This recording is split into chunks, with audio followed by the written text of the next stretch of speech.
So we're talking about the game against Carlton. Now, Tommy, we hear lots of stories, and you and I talked before we started about things that are fact and fiction. Did Cornsey and Bill Sanders, who was then CEO, come to your place after you missed training to talk to you, and did you say to them, I don't want to play football anymore, I'm sick of it? I was pretty keen to just, you know, sit back and have a bit more of a spell, but unfortunately you only get about, well, it was about 8 weeks back then off, so I think we get a bit more now, which I probably could have done with. So it was more those guys talking to me, and I think without their great advice, you know, I could have ended up going back home quite easily. So let's not labour the lunch, but were you partaking of alcohol at the lunch? Oh, I think that was the main reason, yes.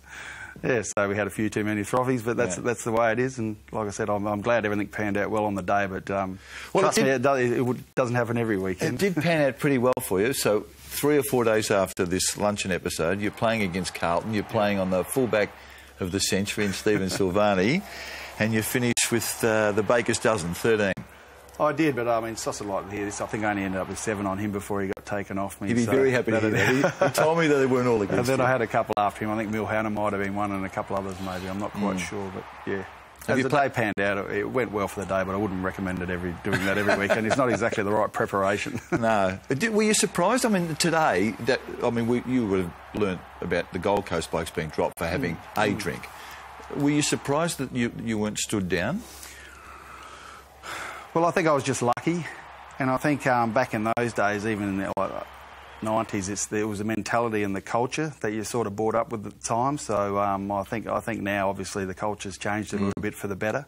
So for the better, yeah. Yeah, for sure. Yeah. So that's just the way it was back then, and I was pretty fortunate to have a good coach in Graham Corns. Because Cornsey loved you, didn't he? Yeah, and Bill Sanders was sort of my pre-manager at the time with all the hype that was going on. So having the same guy who was also the general manager of the footy club, you wouldn't get that these days either, I wouldn't think. Yeah.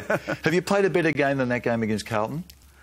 I don't know. I've kicked 13 a couple of times here and there. But 13 against Richmond? Yeah. But I don't know. I haven't really thought about it too much. But you must, I mean, given the level of opposition, I mean, the Blues were a good team and Silvani was as good as fullback as probably we've seen in the modern era. I think the North Melbourne game was pretty important to us in '93. Considering where we were at the time, and I think we lost 3 in a row before that one, so that got us back on track. And I think we probably we did rise a bit to the occasion after that mark too, and you know, a bit of confidence went through the team from that mark too. So, Tony, I don't want to open up old wounds, but the preliminary final of 1993. Do you remember the score at half time? Yeah, I think we were 6 goals in front or something. 7 was it? Yeah. You kicked 6. Yeah. The Bombers, for some reason, came all over the top. I don't know whether it was because they were transformed or you blokes did whatever you did, but they beat you by 11 points and denied you the grand final spot. They did, and that's why I always think that, you know, back and then you got to take your opportunities when they come. And unfortunately, we didn't take it. We took it for a half, but not the whole game, and that's what counts. So, and I think to a certain point, I know Graham Corns probably wouldn't like me saying this, but Scotty Hodges was in the pocket next to me at the time, and I think we were working well together. And I think when he got taken off, pretty much after half time, I got double teamed to a certain point, which didn't help the cause. Did you see it coming, or when did the alarm bell start ringing for you? What, when the game started to turn in the last half? I think Watson had a fair bit to do with it as well. So, yeah. I mean, we're talking nearly 20 years ago here. So. Yeah. And you don't... Unfortunately, like I said, we didn't take the opportunity at the time, but we got that opportunity again in '97. 97, 98. It's a long time ago, I understand that, but there must have been deep wounds for you there. You missed the 97 grand final because you hurt your knee in the prelim. That's right. You missed in 98 for a story that was massive in retrospect. I mean, the coach, Malcolm Blight, drops you after the first final and leaves you out of the grand final. Well, there's a pretty big build-up leading up to that because when you say I hurt my knee, I think it was back in '95 down at Geelong. I ended up falling backwards on my knee then, and at the time we got an arthroscope, and they told me then I basically tore 3/4 of my ACL. Wow. And we were trying to weigh up what we should do, and the club recommended that, well, you might as well keep playing because you still had quarter left. So, unfortunately... It could have lasted one more game in '97, but it didn't. So what happened in the Footscray game? Western Bulldogs, yeah. The preliminary final that put you out of the grand final and ultimately the premiership. What happened?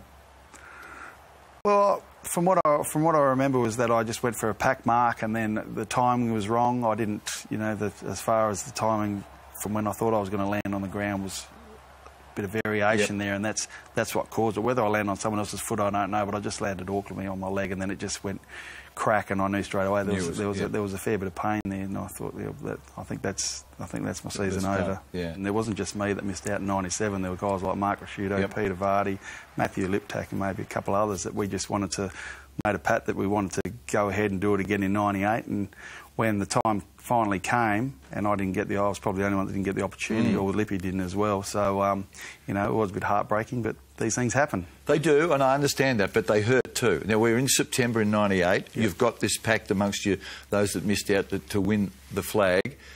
Bloody, the coach comes to you and says, Tony, I'm not playing you. That's pretty much how it panned out, to tell you the truth. I mean, I got on well with Malcolm all through '97 and '98, and it was just one of those days. On a Monday, I remember it after the thrashing we got at Melbourne at the MCG, that we come back. He called me into the office and basically told me the reasons why I wasn't playing, and they were pretty much what I was doing wrong in the back line and things like that. So he said I wouldn't be the only one, but what sort of frustrated me a bit more was that I was pretty much the only one. But anyway, that doesn't matter. I took one for the team. We won, so that's all that really matters. That's not the first time you've said that. You said you took a bullet for the team. Did you see it that way then? Because we are all, even though it's a team game, we are all selfish, aren't we?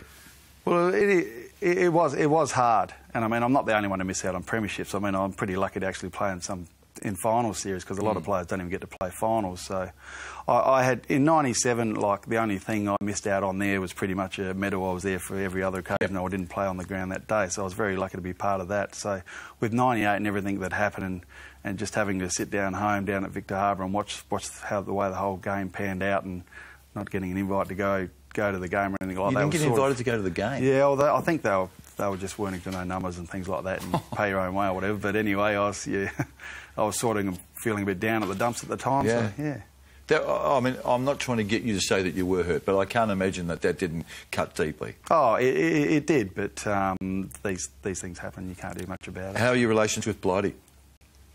Oh, well, I think I saw him at the inaugural Hall of Fame earlier this year and said good day. So, I mean, I haven't really spoke to him before then. I think that we had a reunion back in 2007. I spoke to him briefly then. And other than that, yeah, no, I got on fine with Malcolm pretty much through '97, '98. But like I said, all of a sudden...